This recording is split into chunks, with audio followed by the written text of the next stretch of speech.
कहा था कि हाँ सुन लो मेरी जबान में तुम्हारे सामने गद्दार खड़ा। क्या करोगे तुम? क्या करोगे तुम कि हाँ अगर कोई ये कहता है कि असदुद्दीन ओवैसी बागी है तो हाँ मैं ये तमाम आलाजात के ब्राह्मणिकल निजाम को बर्खास्त करना चाहता हूं। अगर ये बगावत है तो यकीनन मैं तुम्हारा बागी हूं। अगर हिंदुस्तान के गरीब मजलूम आवाम को इंसाफ दिलाना अगर ये बगावत है तो मैं बागी हूं।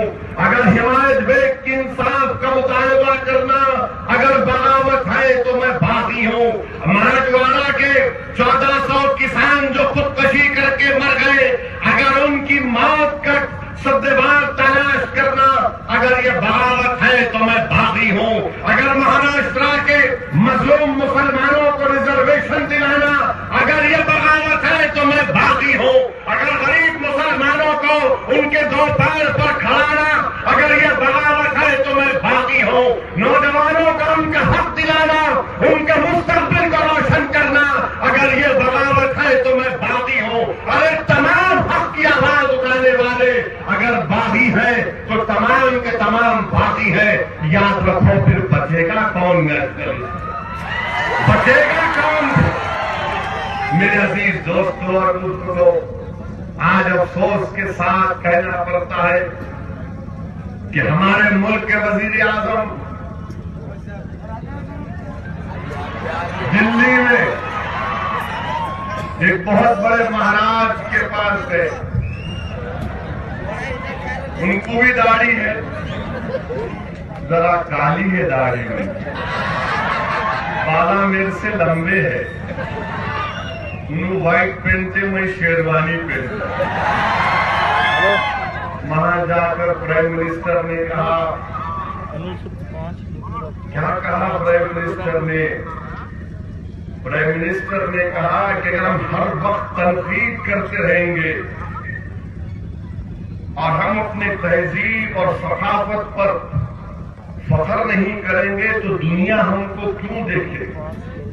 सही बात कही प्राइम मिनिस्टर ने। अगर हम सब हर वक्त तनकीद करेंगे तो हमारी तहजीब और तमद्दुन की तरफ मुतवज्जो दुनिया की होगी। मेरा जवाब हिंदुस्तान के वजीर आजम मिस्टर मोदी से एक ही है, इख्लाक को मारना क्या हिंदुस्तान की तहजीब को बर्बाद करना नहीं था? इख्लाक को मारना mister Modi, mister prime minister, क्या इख्लाक की मौत हिंदुस्तान की तहजीब को कमजोर करने की साजिश नहीं थी? क्या हैदराबाद सेंट्रल यूनिवर्सिटी के रोहित वेमुला को मजबूर कर देना कि एक नौजवान दलित बच्चा अपनी जान ले ले मिस्टर प्राइम मिनिस्टर, क्या वो हमारे हिंदुस्तान की तहजीब के खिलाफ था या उसकी तहजीब के मुताबिक था? और अगर उसके खिलाफ था तो क्या दुनिया हमारा मजाक नहीं उड़ाएगी मिस्टर प्राइम मिनिस्टर? हिंदुस्तान के वजीर आजम आप है मिस्टर मोदी। आप संघ परिवार के वजीर आजम नहीं है, आप मोहन भागवत के वजीर आजम नहीं है, आप हिंदुस्तान के 100 करोड़ से ज्यादा हिंदुस्तानियों के वजीर आजम है। क्या आपको ये नहीं तकलीफ होती कि जब रोहित मर गया, बल्कि रोहित को कहा गया कि वो एक इंस्टीट्यूशनल मर्डर है रोहित का, इख्लाक की मौत हुई गोश्त के नाम पर। इख्लाक को इसलिए मारा गया कि इख्लाक मुसलमान था। रोहित को इसलिए मजबूर कर दिया गया कि अपनी जान ले लिया क्योंकि वो दलित था। हिंदुस्तान के वजीर आजम, मैं आपसे सवाल कर रहा हूं, बताइए क्या हमारी तहजीब के खिलाफ नहीं था? आपके पार्टी के लोग आए दिन गाली देते हैं हमको। कर्नाटका का एक एमपी, भटकल का वहां का एमपी कहता है कि जब तक दुनिया में इस्लाम रहेगा दहशतगर्दी रहेगी। बताओ मिस्टर प्राइम मिनिस्टर, आप रूलिंग पार्टी है, 280 एमपी आपके पास है और आपका एमपी कह रहा है कि दुनिया में जब तक इस्लाम रहेगा दहशतगर्दी रहेगी। अरे वजीर आजम साहब, कभी तो मुंह खोलो, कभी तो बोलो, कभी तो जबान हिलाओ, कभी तो दिखाओ 56 इंच का सीना। कभी नहीं दिखाते आप। आपका एमपी हमको गाली दे रहा है कि जब तक दुनिया में इस्लाम रहेगा दहशतगर्दी रहेगी। मिस्टर प्राइम मिनिस्टर, आप 17 तारीख को सूफी कॉन्फ्रेंस में जा रहे हैं। यकीनन बहुत से उलमाए कराम आपको बताएंगे सूफीज्म के बारे में, मगर मैं आपको सिर्फ बताना चाह रहा हूं इस्लाम के बारे में कि जब तक इस्लाम रहेगा दुनिया में अमन रहेगा। जब तक इस्लाम रहेगा दुनिया में सुकून रहेगा। जब तक इस्लाम रहेगा टेररिज्म नहीं रहेगा। जिस दिन इस्लाम नहीं उस दिन दुनिया नहीं तो टेररिज्म की बात है। आज आपका एमपी कह रहा है, मिस्टर प्राइम मिनिस्टर, आपका एमपी कह रहा है कि इस्लाम जब तक रहेगा टेररिज्म रहेगा। क्यों नहीं बीजेपी के लोग उसके खिलाफ एक्शन लेते? क्यों नहीं उसको निकाल कर फेंक देते कि कैसे तू ये बात कह रहा है?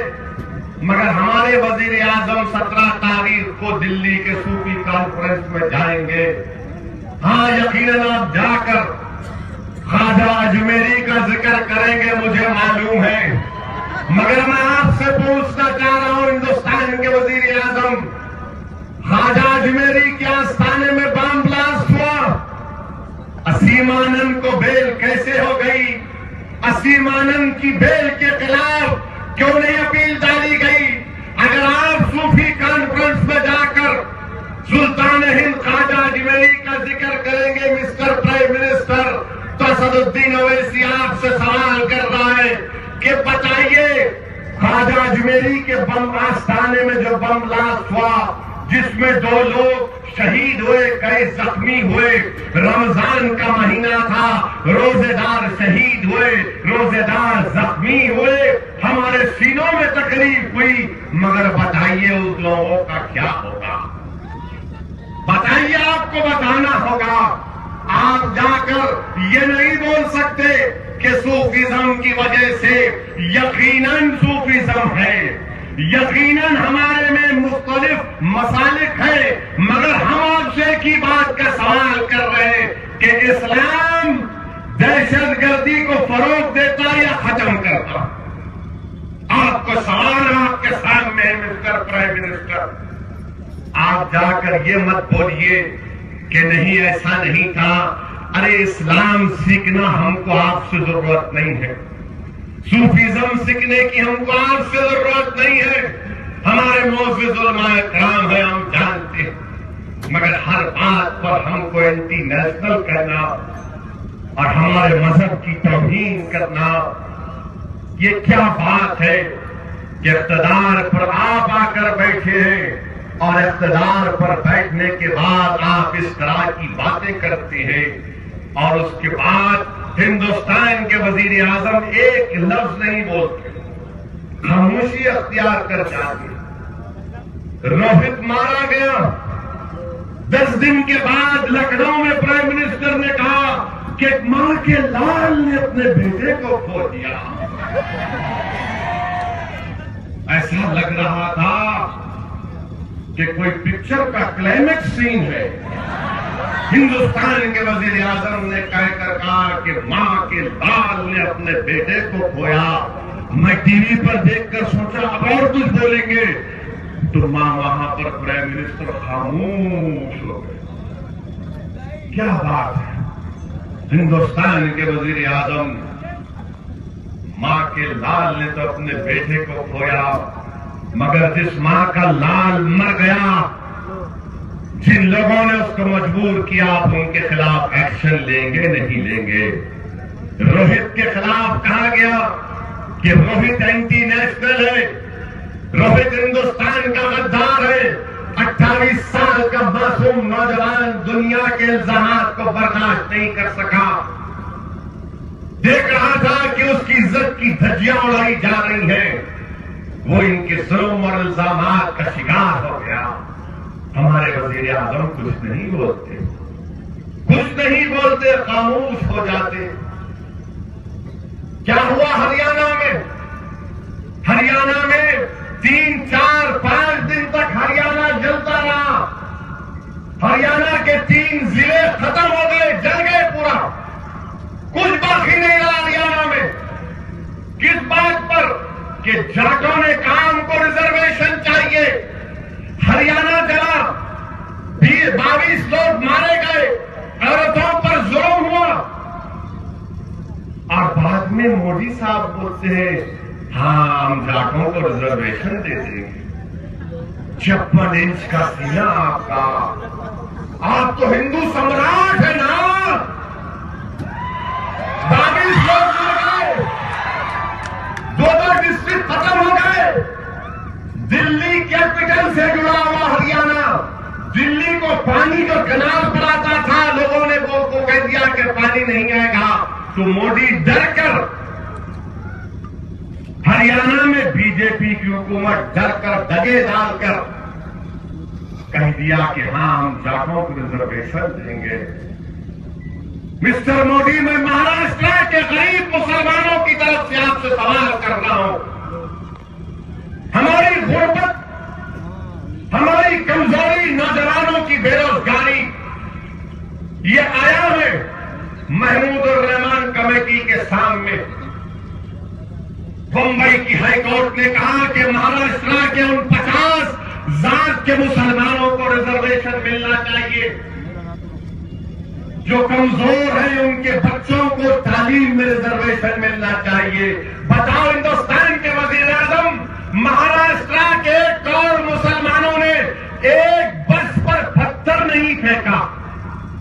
हमने एक पत्थर नहीं फेंका। हम अपने आंख में आंसू डाले नौजवानों की उम्मीदें टूट गई, घर घर में मातम का माहौल बन गया जब तुम्हारी हुकूमत ने हमको रिजर्वेशन देने से इनकार किया।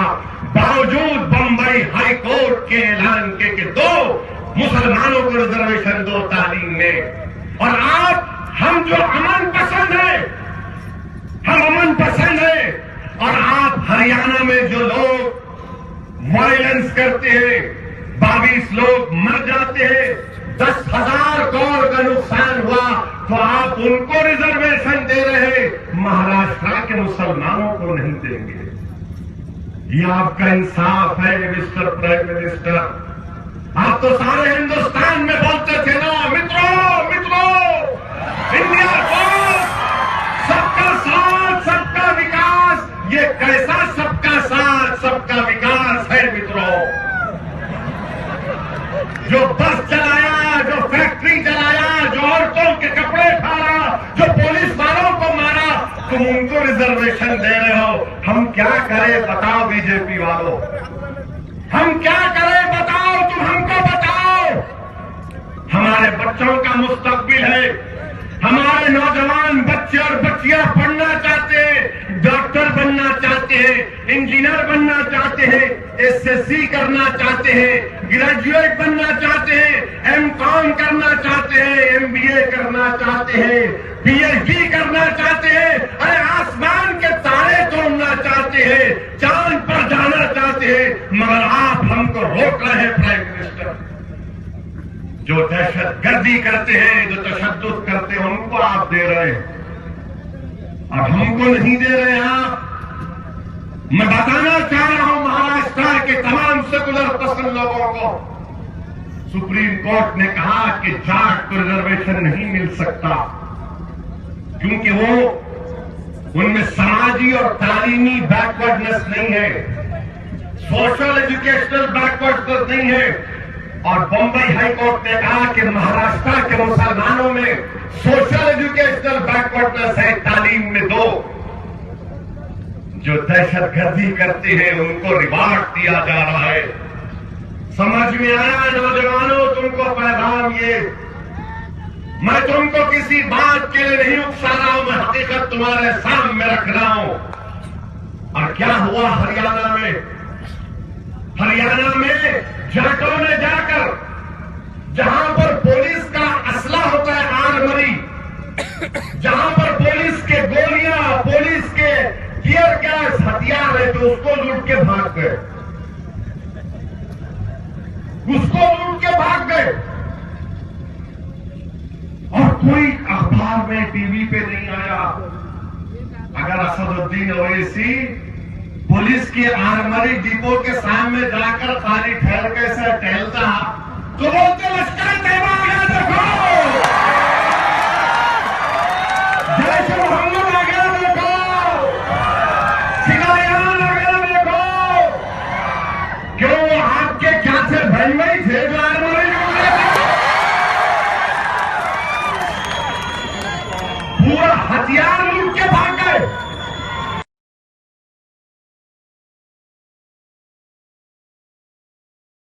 हथियार लूट लिए, वो गद्दार है, मुल्क के दुश्मन है। कैसा वो आर्मरी को लूटते हैं, मगर कोई बात नहीं, हम ही है ना। हमारी पेशानी पे लिखा हुआ है एंटी नेशनल, गद्दार, दहशतगर्द, लश्कर तैयबा, ISI, सब हमारे पास लिखा हुआ है। आपके पास तो खाली तागा है गिटार का।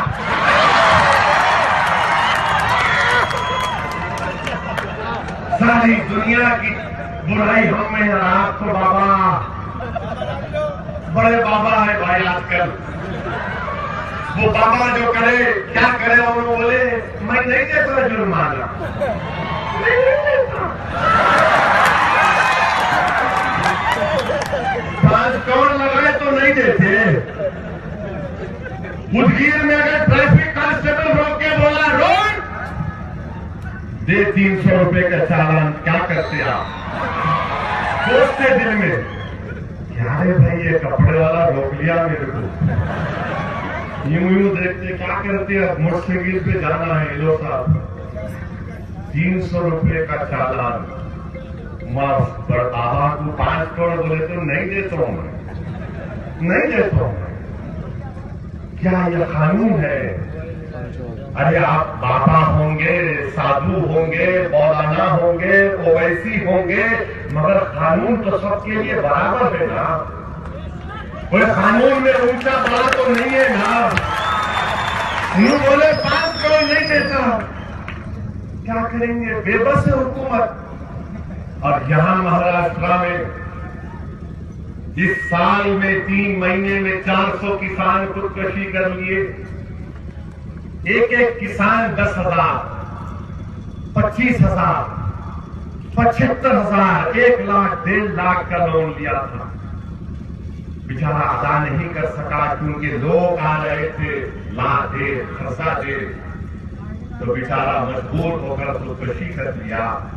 और बाबा बोल रहे 5 crore, no I will not give. हम बेदाग दागी हाँ भाई, हम ही दागदार है। पूरे गंदगी हमारे पास है, आप वाइट है, हम ब्लैक है। क्या बात है, एक किसान मर रहा है। कहां गई इंसानियत हुकूमत करने वालों? कहां गई इंसानियत जब किसान मर रहा है, गरीब मर रहा है? अरे अगर किसी के पास ट्रैक्टर का लोन लेते, अगर एक अदाई नहीं हुई तो SMS आता है बैंक से कि तुम लोन लिए थे, महीना गुजर गया, EMI का अदा करो। आपको मालूम, BBC हिंदू की रिपोर्ट है, हिंदी की रिपोर्ट है कि जब बैंक SMS करता है कि भैया तुम्हारे पैसे बाकी है, तो बैंक SMS भिजाने के कितने पैसे चार्ज करता आपको मालूम आपको? 545 रुपये।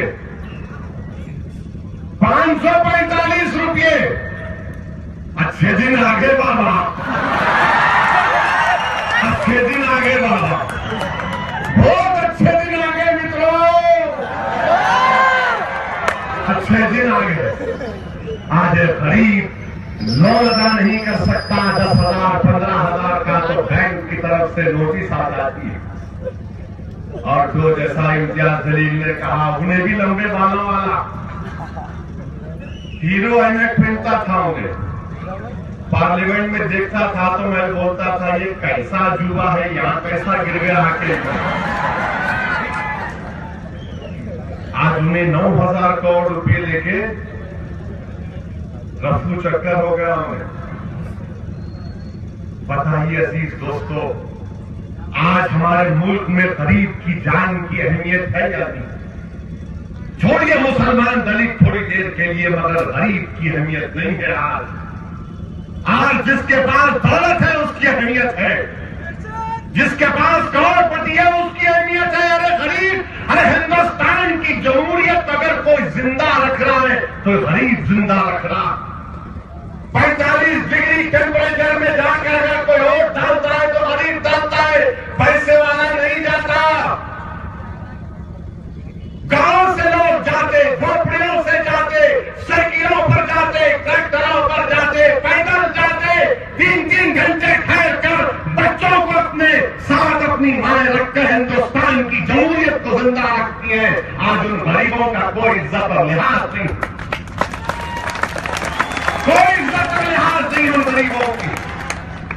और फिर बोलते असदुद्दीन ओवैसी एंटी नेशनल है। अरे मैं तुमसे पूछना चाह रहा हूं, जो 9,000 करोड़ रुपए लेके भाग गया, जो 5 करोड़ का अदा नहीं करता बोला, कहां गई तुम्हारी मोहब्बत भारत माता से? क्या ये नेशनलिज्म कहां गया तुम्हारा? कौमियत, कौम परस्ती कहां गई? जो लोग नेशनलिज्म एंटी नेशनलिज्म की बातें करते हो, महाराष्ट्र के उन किसानों के घर पर जाकर बोलो, तुम दिखाओ तुम्हारा नेशनलिज्म, तुम्हारा एंटी नेशनलिज्म दिखाओ। पूरे हिंदुस्तान में लोग मर रहे मगर तुम्हारा नेशनलिज्म जिंदा क्यों नहीं होता? क्या किसान की बात पर तुम मुर्दा क्यों हो चुके हो? गरीब की मजबूरी पर तुम्हारे दिलों में तकलीफ क्यों नहीं होती? अरे गरीब के तकलीफ को महसूस करो, हिंदुस्तानियों के गरीब के तकलीफ को महसूस करो। ये नेशनलिज्म है। जो लोग गरीबों के तकलीफ को सीनों में महसूस नहीं करते वो हिंदुस्तान के दुश्मन है, याद रखो। मैं आपको बता, आप बैठ जाओ, बैठ जाओ, सुनो भाई, अभी 15 मिनट ही है। 15 मिनट बोले कि अकबर याद आते मेरे।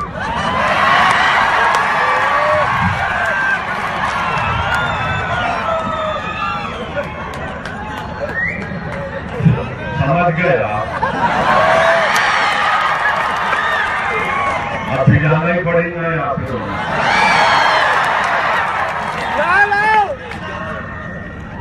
मेरे अजीज दोस्तों, मैं आपसे बता रहा था, अभी हम प्रेस कॉन्फ्रेंस कर रहे थे, तो प्रेस कॉन्फ्रेंस में हमारे एक सहाफी ने पूछा, आरएसएस अपने कपड़े तब्दील कर रही, क्या बोलना? मैंने बोला क्या हुआ? तो बोलेंगे अब वो चड्डी नहीं पहनेंगे, पैंट पहनेंगे। मैं बोला बच्चा बड़ा हो गया ना, कब तक चड्डी पहनेगा? पहनने दो, बड़ा होना ना कभी तो। पैंट आप पहन रहे 1925 के बाद 2016 में ख्याल आया नहीं अब पैंट पहनना। क्या बात है। फिर हमारे प्रेस पे बोला नहीं, इसमें नहीं बोल रहे आप, उन्होंने तब ड्रेस तब्दील करे। याद रखो, ड्रेस की अहमियत नहीं है, सोच की अहमियत है। सोच को बदलो, ये सोच बदलेगी तो हिंदुस्तान बदलेगा। कोई शेरवानी पहन लिया तो कौम परस्त नहीं हो जाता, कोई शर्ट पैंट पहन लिया तो नेशनलिस्ट नहीं हो जाता, कोई धोती पहन लिया तो उसमें कोई मायूब बात नहीं है।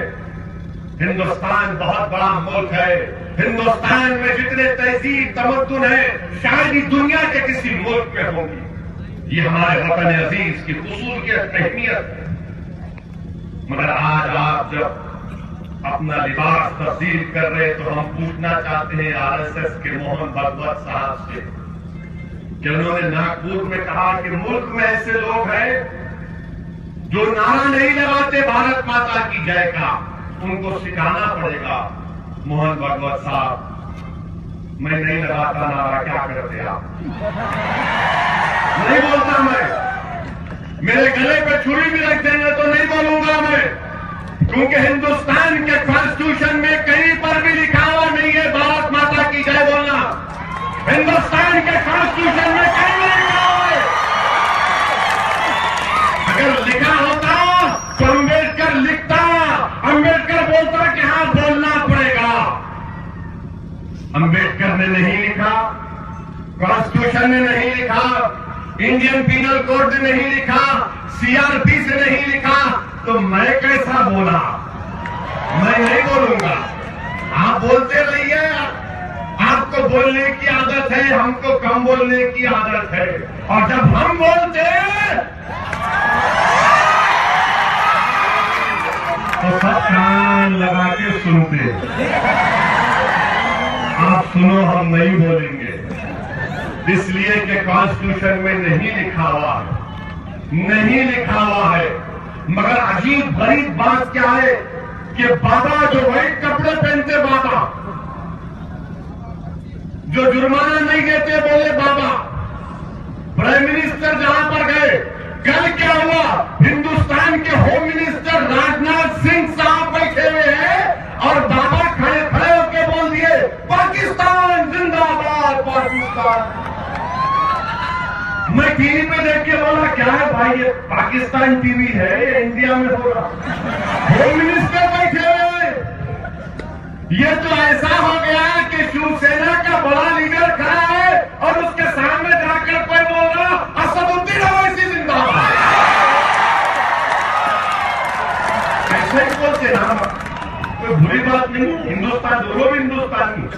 मौलवी बोलते नहीं तुम उधर ही जाते, मैं कहां जाता हूं उधर, मेरे बाप दादा नहीं गए, मैं इधर ही मरा। वो मर के भी यही खबरों में गए। मगर हिंदुस्तान के होम मिनिस्टर बैठो तो है और उन्होंने बाबा बोल रहे पाकिस्तान जिंदा है, उन्होंने नेशनलिस्ट, मैं गद्दार। क्या बात है बताइए आप कि वो बोलेंगे पाकिस्तान जिंदाबाद तो कोई बुरी बात नहीं है, और हम खड़े होकर बोलते रिजर्वेशन दे दो, हिमायत बेग को छोड़ दो, इशरत जहां से इंसाफ करो, तो बोलेंगे देखो गद्दार है ये। यही बहस हो रही है मुल्क में मेरे अजीज दोस्तों, क्योंकि मोदी सरकार नाकाम साबित हो गई, इकॉनमी रिवाइव नहीं हो रही। जो बड़े बड़े कॉर्पोरेट वर्ल्ड के लोग थे जो बोलते थे अब की बार मोदी सरकार, अब की बार मोदी सरकार, अब उन्होंने खुद बोल रहे अरे जल्दी हटाओ मोदी सरकार, उन्होंने खुद परेशान है। अपना क्या है, अपन तो फकीर आदमी है। जो अल्हम्दुलिल्लाह, छोटा मिला अल्हम्दुलिल्लाह, बड़ा मिला अल्हम्दुलिल्लाह, सरकारी मिली अल्हम्दुलिल्लाह, कुछ भी नहीं मिला तो अल्लाह अकबर। आपको तकलीफ हो रही क्योंकि पैसा पैसा पैसा पैसा इनको जरूरत है। जो लोग बोलते थे अब की बार मोदी सरकार, अब आपको ये कहना पड़ेगा कि अब की बार मोदी सरकार नो, नहीं चलने वाला है, नहीं चलने वाला है। और मेरे अजीज दोस्तों बुजुर्गों, बार बार जो हमको बोलते कि नेशनलिज्म नेशनलिज्म, मैं आपको बता रहा हूं, हमारा जर्नलिस्ट दोस्त है, जरा मेरी पूरी तकरीर को लिखो, एक पॉइंट के लिखो, अखबार में छापे तो बहुत मेहरबानी, थैंक यू। हमको बोलते ना जहां जाते भड़काऊ भाषण देते, अच्छा भड़काऊ भाषण मैं देता हूं, ठीक है, क्या करूं?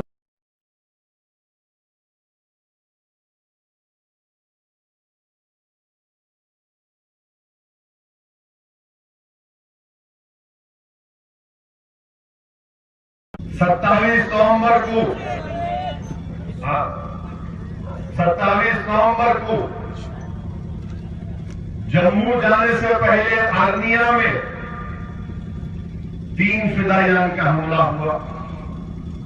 5 दिसंबर 2014 को उरी में 2 फिदायान कठुआ राजबाग में 20 मार्च 2015 को 2 मिलिटेंट मारे गए और मरने के बाद अफजल गुरु का नोट मिला। सांबा आर्मी कैंप मार्च 21 2015 2 मिलिटेंट मारे गए, फिर अफजल गुरु की तारीख में नोट मिले। टांगधार में 27 मई 2015 इन्फिल्ट्रेशन हुआ, एलओसी पर 3 फिदायीन मारे गए। जालंधर में 27 जुलाई दीनानगर 6 सिक्योरिटी हमारे बहादुर सिपाही मारे गए, शहीद हो गए और 2 फिदायान मारे गए।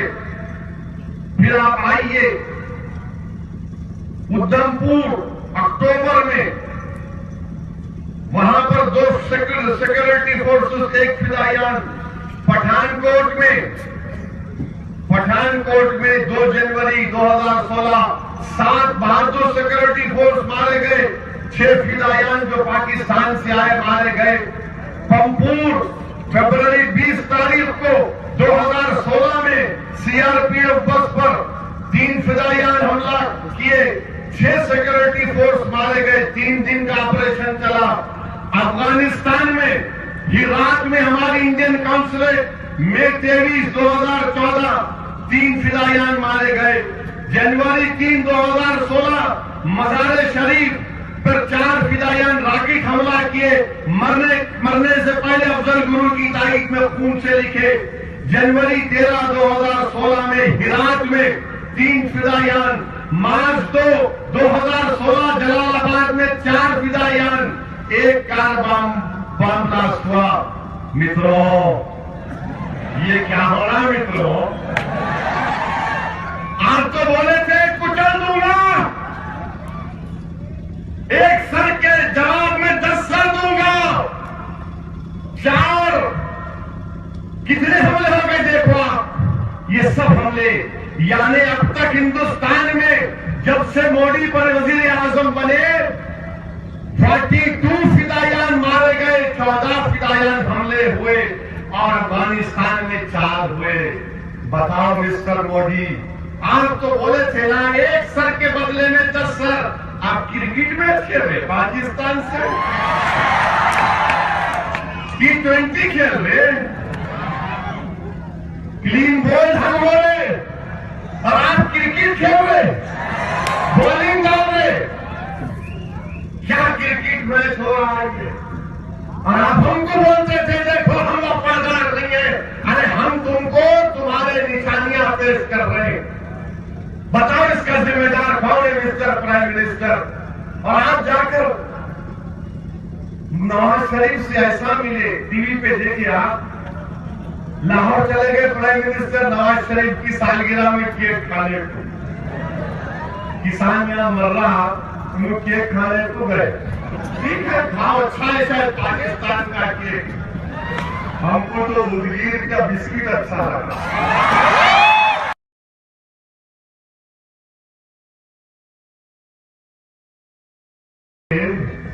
नवाज शरीफ के साथ ऐसा दिख रहा था कि कोई मराठवाड़ा में मेला था किसी जगह पर, 40 साल पहले 2 भाइयां बिखर गए थे,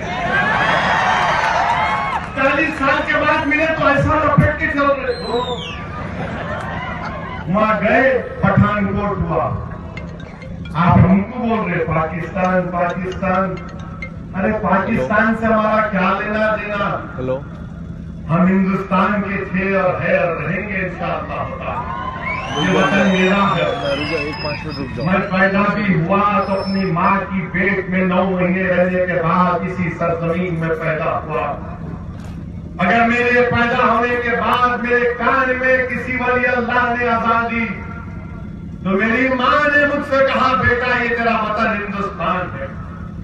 मैं जब बड़ा हुआ तो मेरे बाप ने कहा कि मुल्क से वफादारी करना, और जब मेरा जिंदगी का आखिरी वक्त आया तो मैंने अपनी औलाद से कहा कि देखो जब दुनिया से जाऊंगा तो इसी वतन अजीज की खाक में मुझे मिला देना। मेरे से बड़ा कोई वफादार है? मेरे से बड़ा कोई वफादार है क्या बताओ? मगर आज के दौर में फिदायान हमले हो रहे हैं। कश्मीर में हमले कैसे हो रहे हैं? कश्मीर में हमला हो रहा है, हमारी आर्मी मुकाबला कर रही दहशतगर्दों से, पीछे से नौजवान औरतें आकर पत्थर फेंक रही आर्मी के ऊपर। बताओ इतना एलिगेशन वहां पर बढ़ गया, मगर कोई बात नहीं, किसी की फिक्र की बात नहीं। मेरे अजीज दोस्तों और बुजुर्गों, और फिर ये बातें हुई तो कांग्रेस पार्टी को भी लग रहा है रे क्या करना। तो कांग्रेस पार्टी बोली मजलिस की वजह से हो रहा। अरे अहमकों की दुनिया में बसने वालों, तुम्हारी गलतियों की वजह से मोदी आया, तुम्हारे करप्शन की वजह से मोदी आया, तुम्हारी क़यादत की कमजोरी, नाअहली और मुकन्निस होने की वजह से बीजेपी आई। और बात करें कि कांग्रेस बोलती मजलिस जहाँ जाती ऐसा होता, क्यों मजलिस जहाँ जाती क्या वहां पानी नहीं बरसता? आप क्या किए बताओ, आप क्या किए हिंदुस्तान के लिए? बीफ बैन आज अगर हुआ, 10 साल तक ये बिल प्रेसिडेंट के पास था, वो बिल को वापस ले सकते थे मगर नहीं लिए। और आप बोलते हमारी वजह से। हैदराबाद में क्या हुआ कांग्रेस वालों? हैदराबाद में क्या हुआ? हैदराबाद में मजलिस के 44 कारपोरेटर जीते अल्लाह के फजलो करम से, और कांग्रेस के ओनली 2। हम दो, हमारे दो आ गए। वहां बीजेपी के कितने? 1। बीजेपी का 1, कांग्रेस के 2। हम बोले दोनों को घर में बिठाएंगे अब इंशाअल्लाह होगा। मजलिस जहां जाती है वहां पर बीजेपी और कांग्रेस से बराबर मुकाबला करती है। मजलिस पर जाओ बैठे भाई, एक कॉपी वाले अभी क्लाइमेक्स पे आ गया। कांग्रेस की तरफ जहां पर हम पहुंचते हैं, अब उदगीर आ गए तो कांग्रेस को बेचैनी शुरू हो गई। इन्हें यहां कहीं को आए, इन्हें क्या करने वाले हैं, यहां पर क्या करने वाले हैं? क्या करने वाले नहीं है। उदगीर आया हूं, आता रहूंगा इंशाअल्लाह ताला। आपने आज दी, यकीनन इंशाअल्लाह ताला सऊदी ओवैसी के पास अल्फाज नहीं है आपकी मोहब्बत का शुक्रिया अदा करने के लिए, मगर आपको पैगाम ये दे रहा हूं मेरे अजीज दोस्तों और बुजुर्गों, मेरे नौजवान साथियों, मेरे दलित भाइयों और मेरे नौजवान मुसलमान साथियों, मैं तुमको पैगाम ये दे रहा हूं कि हिंदुस्तान की जमहूरियत हमको इस बात की इजाजत देती है कि हम सियासत में हिस्सा ले। हिंदुस्तान की जमहूरियत, हिंदुस्तान का कॉन्स्टिट्यूशन हमको इस बात की इजाजत देता है कि हम अपने सियासी जमात को मजबूत करें। अरे 65 साल हमने कांग्रेस का साथ दिया, इन तमाम का साथ दिया। मैं बुजुर्गों से अपील कर रहा हूं, नौजवानों से अपील कर रहा हूं कि छोड़ो उन तमाम पार्टियों को। आज आपके सामने आपकी एक जमात है, एक हरकियाती पार्टी है जो आपके मसाइल को बेबाक तरीके से महाराष्ट्र की असेंबली हो या हिंदुस्तान की लोकसभा में उठाती है। आइए उस जमात का साथ दीजिए। अरे कब तक हम इन लोगों का साथ देंगे जो हमारी इज्जत नहीं करते, जो समझते कि मुसलमान को खुद करना है तो गिरफ्तार की दावत कर दो, दलित को खुद करना है तो अम्बेडकर के पोस्टर पर फूल का माला चढ़ा दो। अरे नहीं दलितों, नहीं मुसलमानों, हमारे मसाइल इससे बढ़कर है। बेरोजगारी है, इंसाफ की जरूरत है। आज हिमायत बेग जेल के सलाखों से तुमको आवाज लगा रहा है कि मेरे इंसाफ की लड़ाई में मेरा साथ दो। और मुझे अल्लाह की जात से पूरी उम्मीद है कि जब जजमेंट आएगा इंशाअल्लाह ताला अल्लाह उससे इंसाफ करेगा।